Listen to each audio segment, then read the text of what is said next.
राज्यात सद्यस्थितीत 9,80,00,000 मतदार आहे। राज्य निवडणूक आयोगाने हे सांगितलंय। मतदार 1,00,000 मतदान केंद्रांमध्ये विभागले असल्याची ही माहिती आहे।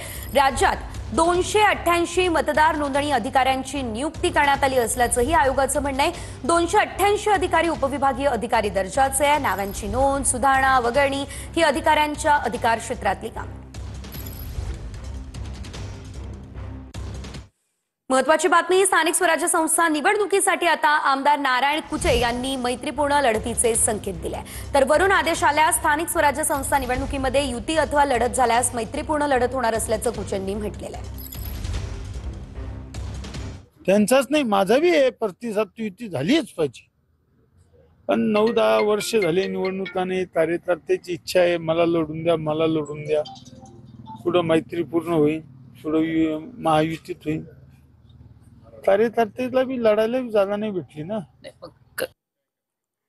आपल्याला महायुतीनेच निवडणूक लढवायची असं उदय सामंत म्हणाले। कुणाला खुमखुमी असेल तर धनुष्यबाण कसा चालतो हे दाखवू असंही सामंतांनी म्हटलं।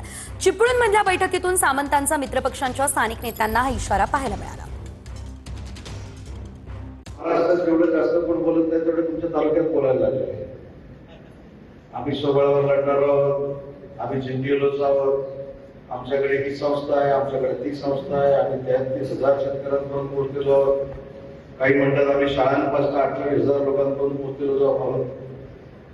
माझी आपल्याला विनंती आहे की आपल्याला महायुतीनेच निवडणूक लढवायची आहे, पण कोणाला खुमखुमी असेलच तर आपला धनुष्यबाण कसा चालतो हे देखील दाखवण्याची जबाबदारी।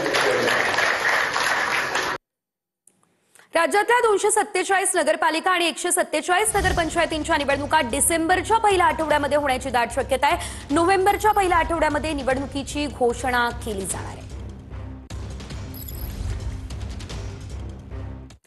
राजुरा मतदारसंघावरून केलेल्या आरोपांवरती निवडणूक आयोगाचं मौन पाहायला मिळतंय। राजुरा मतदारसंघातील मतदारांची वाढलेली संख्या हा मुद्दा शिष्टमंडळानं मांडलेला आणि राहुल गांधी यांनी राजुरा मतदारसंघात अवघ्या 15 दिवसांमध्ये मतदारांची संख्या कशी वाढली याची आकडेवारी सादर केलेली होती। मात्र या संदर्भात निवडणूक आयोगाचं मौन दिसतंय।